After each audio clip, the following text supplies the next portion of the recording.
LSU has lost its first commit of the 2026 class since Brian Kelly's firing. Could two more be soon to follow? It's Locked on LSU. Here we go.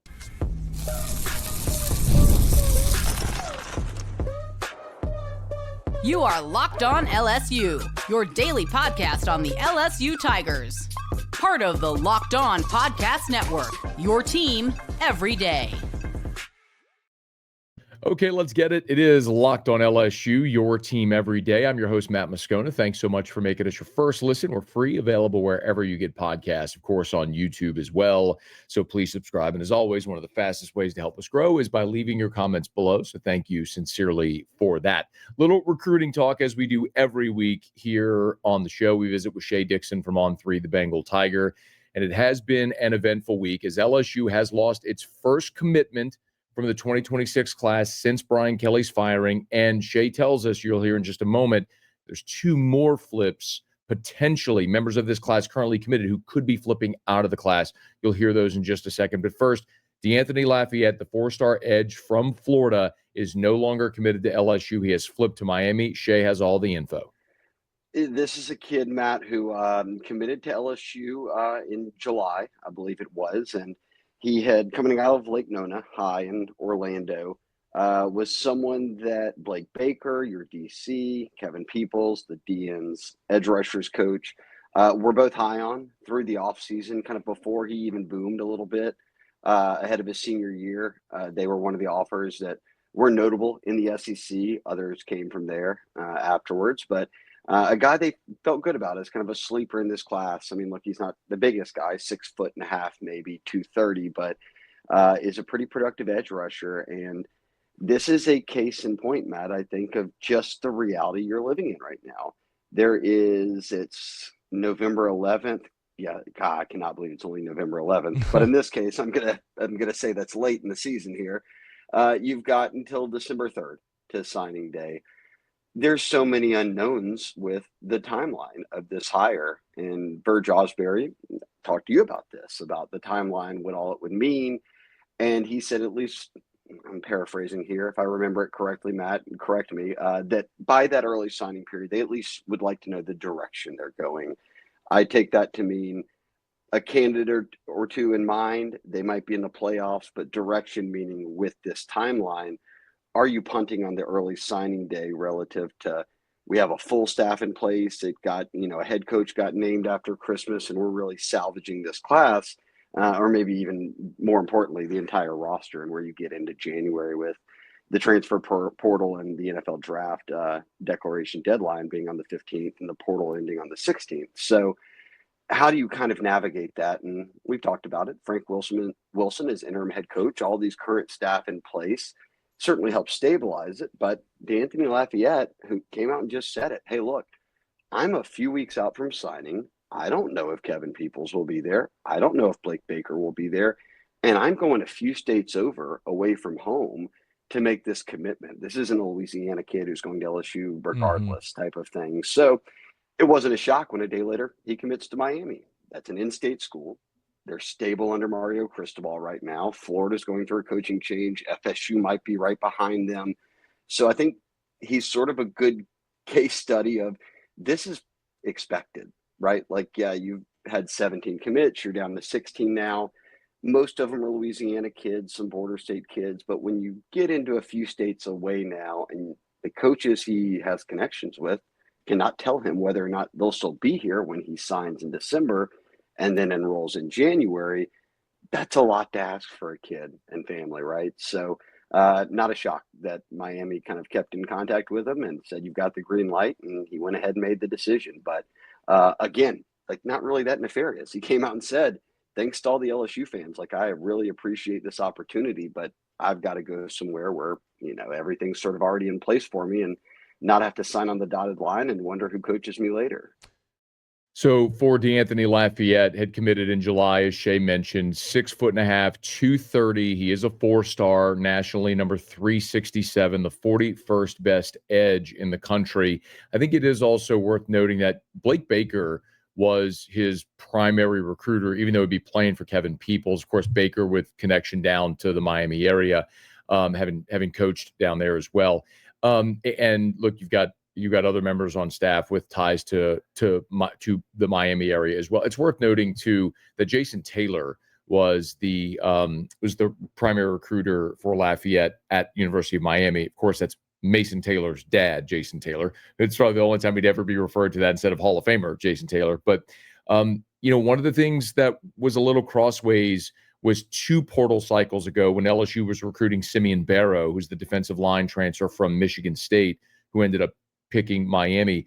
Jason Taylor negative recruited LSU, probably because of LSU maybe not spending the way that he would have liked for Mason when he was here. And of course, that all switched and flipped last year when LSU went very heavy in their financial investment in the portal. But I think that is something that's sort of interesting. But as Shea mentioned, DeAnthony Lafayette there with the opportunity just to stay close to home, knowing who he's going to play for when there is uncertainty at LSU. Now, something else Shea mentioned, and by the way, just specifically when you look at that edge position, this is going to be a real position of need for LSU. Okay, Jack Pyburn, Patrick Payton, Jamari Butler, all out of eligibility. You will return Gabe Relaford coming off of injury. But aside from that, Dylan Carpenter, C.J. Jackson, Damian Shanklin, Kalaj Cobbins, a lot of young guys. I mean, Relaford's the only one who'll be returning next year with significant experience, and he's going to be coming off a season-ending shoulder injury, unfortunately. So it's a situation where you're very much going to need to go back into the portal this year to get experienced edge players to supplement right there. But also, of course, you do have Lamar Brown still committed. And Lamar Brown is not only the number one edge, he's number one athlete, number one player in the country for the 2026 class. Of course, he's from U-High in Baton Rouge, as we all know. And one of the interesting things is that this week, Lamar Brown, with all of this going on, DeAnthony Lafayette's decommit, all the chaos around LSU, earlier this week, Lamar Brown just tweeted a photo, shared a photo on his social media of him in the LSU uniform from his recruiting visit. That's all. So I asked Shea about that and how solid Lamar Brown is. Yeah, I speak fluent 17-year-old social media, and I think that it's just it tells us I'm still committed. Rally around me here in mentions, but at the end of the day, it doesn't mean too much to me, nor should it anyone else. I think most people will say, hey, as long as he hasn't decommitted yet, and as long as he hasn't made visits to other colleges yet, you feel like you're in an okay spot here going into the final weeks, or at least about as good as one of a spot as you could hope to be in, which is where they're at. And Lamar Brown is similar to a lot of these guys that now a handful have made visits or are setting up visits, whatever point they might be at. But Brown, let's not skip over this. He's the number one player in the country.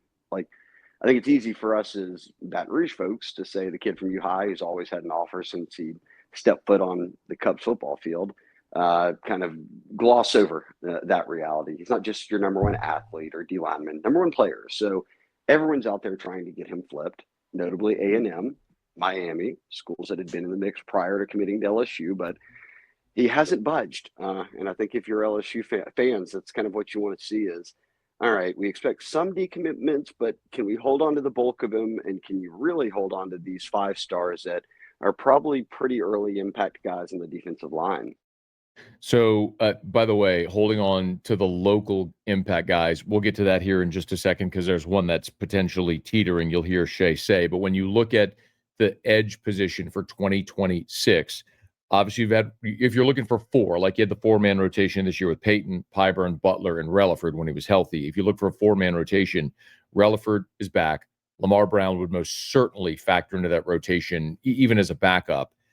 And then you have that combination of Cobbins, Carpenter, Jackson, Shanklin. Maybe 1 or 2 of those guys, ends up popping. You really have to go into the transfer portal and add at least 1 impact edge player, experienced impact edge player for 2026. But in the meantime, the top of the class still committed. DeAnthony Lafayette is flipped to Miami. So now we look at the rest of this class because Shea does mention 2 other players that seem to be whispers that they could be flipping out of this class. One is a name that's already been discussed. The other is the one that's a local top-tier prospect who's making things a little uneasy. We'll get to that next. Locked on LSU, your team every day.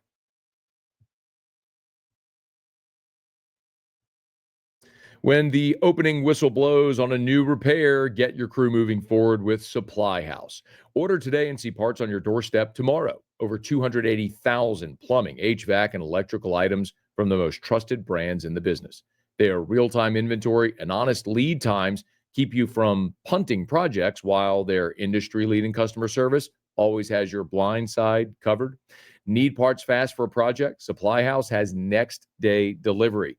Talk about a game changer. Join the free Trademaster program today and score serious perks like priority shipping, lower prices, and a dedicated support line.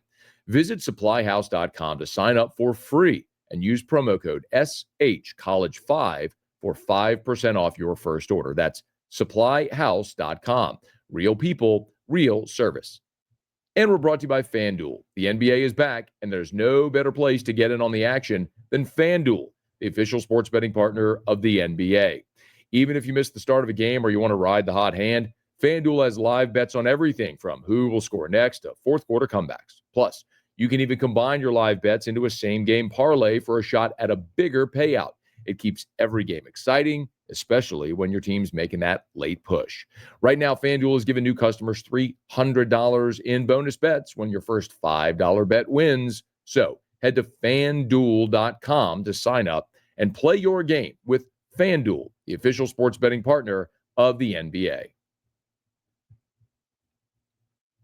So DeAnthony Lafayette has flipped out of the class, and there's two more prospects Shea Dixon tells us we should be keeping an eye on that are on flip alert. Yeah, I'll give you the two that are kind of most notable, at least from the last time that we spoke, Matt. One, Bryson Cooley, from Mississippi. Steve Wiltfong kind of runs things on the rival side here. Put in his flip pick from Mississippi State.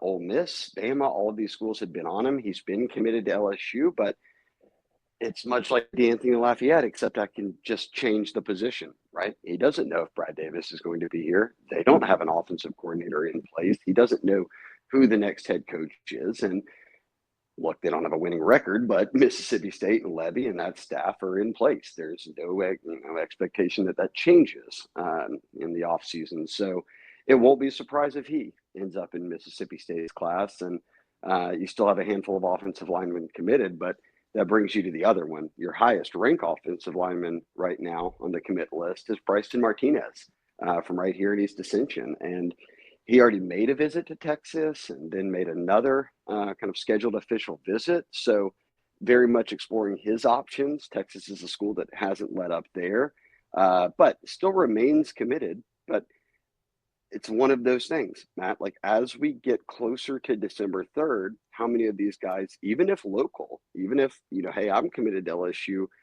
even beyond just who the current head coach is, he doesn't know who the next offensive line coach is if it's not Brad Davis. He doesn't know the head coach. He doesn't know the staff. And it brings me back to where we started. Do we know those answers by the early signing period, or is it a risk they run to where either you're signing them then, they flip elsewhere, or they've told you, I'm willing to wait until February to sign, but I would at least need to know kind of the feel for things over the coming weeks. And then you toss in how many of these guys, a bulk of them, are early enrollees. They're supposed to be on campus in January before any playoffs and all of that wrap up. Those guys are trying to move in. So more often than not, they're wanting to sign in this early signing period. And that's a big reason why nobody pays attention to February signing day anymore. It's a relic of the past at this point. And unless you're in a coaching situation like this, where maybe you have to wait on guys or convince them to wait instead of just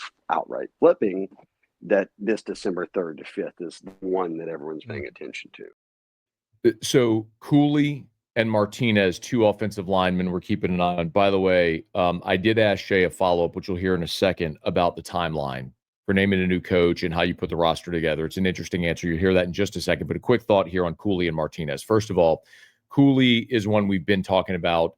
Again, Wiltfong and Sam Spiegelman, they have their picks in for Cooley to flip to Mississippi State, ultimately staying in state, similar to what DeAnthony Lafayette has done. And listen, you have to understand, as an administration, as an athletic department, as a football program, if you fire a coach, this is inevitable. You are going to lose commitments, especially with what Shea just talked about there. The uncertainty, guys wanting to sign in December, not knowing who the coach is going to be. They have an opportunity, they flip, you get it. The the component of this that's interesting is the high school NIL component. Now, if you're an everydayer, shout out, thank you.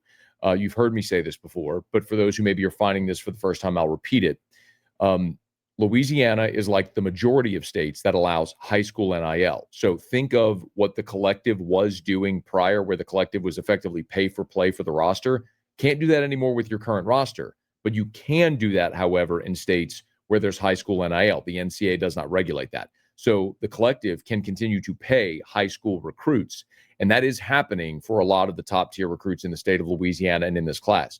Mississippi, however, does not allow high school NIL. So Tristan Keys, the receiver from Hattiesburg, who had been committed to LSU, flipped to Tennessee. LSU was not, the collective was not paying Tristan Keys. They're not paying Bryson Cooley because he's in Mississippi. So there's nothing financially binding. Guys like Lamar Brown, Richard Anderson, Brysten, Martinez, they are getting high school NIL deals now while they're playing in high school through the LSU collective. So if they were to flip, as I understand, talking to folks within those negotiations in the collectives, that the contracts are written such that monies paid out to the player while in high school would have to be reimbursed if they flipped. Now, that's not to say if Martinez or anybody flips to another school that school wouldn't be willing to reimburse the money. Maybe they would. But that is something that does in any way contractually and monetarily bind a commit from Louisiana that's already taking money to the school. So maybe that's one thing that does work in LSU's favor. But I will mention, as far as the offensive line, both Cooley and Martinez are offensive linemen. Remember, Josh Thompson's gone after this year. And look, your offensive line has been awful. We all understand that. Thompson's gone. Braylon Moore could return. And I think that would be a major coup for LSU if they could get Braylon Moore back for another season, because he's been your best offensive lineman. It would be amazing to have, a fifth-year senior veteran center back next season as a second-year starter to sort of add some continuity to this offensive line. And you have a ton of guys that have played this year. Tyree Adams, Cohen Eccles, Carius Kern, Paul Mabenga, Weston Davis, Ori Williams now. Remember Solomon Thomas, the five-star who broke his foot, missed fall camp, and hasn't played this year, but he's around. And then other guys like Ethan Callaway, both of the Bordelons. Like, you've got great numbers, and you've got guys, Adams, Eccles, Davis, Kern, Mabenga, Chester, Williams. That's 7 guys that have played significant, at least 6 that have played significant football for you, and still the possibility of Braylon Moore returning. So all that to say, you may return a ton of experience and bodies. The question is, are you better if you return players that weren't very good this year? And hopefully they improve. But when you look at the signing class, Brysten Martinez is your highest rated offensive line commitment. And if you do lose Bryson Cooley, then the only other offensive line commit you'd have in this class is Jalen Chapman out of New Orleans. So your numbers on the line in this class get much lower. And I think it just continues to illustrate how different teams are building their rosters now. You're no longer signing 25 to 30 high school players and building that depth and developing them. You're signing 16 to 20 high school players, and hopefully most of them are impact guys or guys that aren't going to leave, like a Jalen Chapman, who would very likely be willing to sit, wait his turn, develop, and grow. It's a mid-tier guy that necessarily isn't going to come and sit in a logjam. So it might be a thing where LSU's back in the portal looking for more proven plug-and-play offensive linemen like they got with Thompson and Moore, and we'll see if the incumbents, Adams, Eccles, Mabenga, Davis, can take that, Kern, can take that step from this year to next and beat out some of those players. But how LSU and whoever the new coach is chooses to build their offensive line for 2026 is going to be one of the more the most interesting question, of course, who's going to play quarterback? Nussmeier's gone. Is it going to be Van Buren, Hurley, battle there? Do they go add a portal player with a ton of experience who's a plug-and-play starter? And if that happens, does anybody leave? That's the most interesting question, of course, is quarterback. But if that's one, 1A is, what do you do on the offensive line to fix your worst unit from this season? Now, the other thing that Shea talked about, as we mentioned, was the timeline. With the December signing period 3 weeks away, and shortly thereafter the January portal window, which is the only portal window now. How do you do it? How do you build your roster? I think the biggest thing for me is you would have to know something by the end of December, and without going too long-winded in it, you can't in a great world, right? Like, we could make the hire and the hire is this person, but we're going to only tell the recruits, we're in the team, it'll never leak out, right? Like, that never happens. Right. So anyone hoping that route is one to take is not. Everyone's going to be in the dark until it's named and leaks or whatever. But I think you just got to hope that in a world, let's envision it, if Frank is still on staff and he's able to give some assurances to families and you sort of navigate it through that and you get the bulk of them signed and you lean on them just wanting to be here no matter what, which is a built-in benefit of Louisiana by and large, that's how you get through it. And you sort of hope that even in this NIL world, that maybe that gives you a little extra budge, knowing, hey, look, everything's in place for you. You'll figure out things with this new staff when it comes. And I think a lot of these guys, just knowing their backs are against the wall with enrolling early, are going to have a little bit of blind faith, which, again, we could wash all this away if they're announcing a hire at the end of this month, right? But I just don't know at this point. I don't know anything. Who are they targeting, and when is that person coming? And if I don't have those answers, the recruits certainly are probably in that same boat. Shea said end of December is when you'd like to have the new coach in place. I'd flip that and say you'd like to have it at the end of the regular season. LSU plays Oklahoma on that Saturday. Sunday, Monday, you're naming a new coach. That's an ideal world. Now, you could be targeting coaches that are coaching in the playoffs, and so they'd have an interesting decision to make. Do they stay with their team in the playoffs? Do they come to LSU?